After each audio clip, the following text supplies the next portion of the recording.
اوس نسوار روا دي طالبانو که ناروا وي دا سیګریټ نوی چې سیګریټ راوتلی ول طالبانو دا چای خو دنیا کې اوس راوتلی کا دا داسې نه و چې د رسول الله سلام زمانه کې چای و چې واچو بس وچکه اوس راوتلی بله چای نه و مخکې طالبانو داسې عادت و بس کورونو کې به خلکو سیګریټ وه د چای په ځای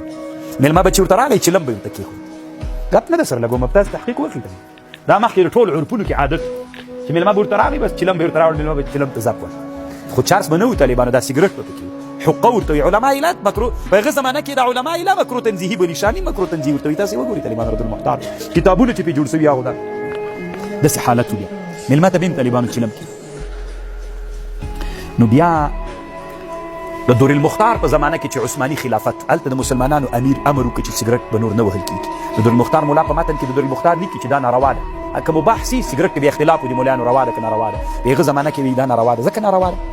ځکه امیر هغه زمانې د مسلمانانو امیر په مباح د نارواتوب امر کړی مکروه تحریمي ګرځېدلي نو ځکه دی وایي چې مکروه تحریمي دی د نور الزاح د هغه مولا څه ورته وایي دور المختار مولا په احنافو کې دوه مولایان دي چې مکروه تحریمي په متقدمینو کې سیګریټ مکروه تحریمي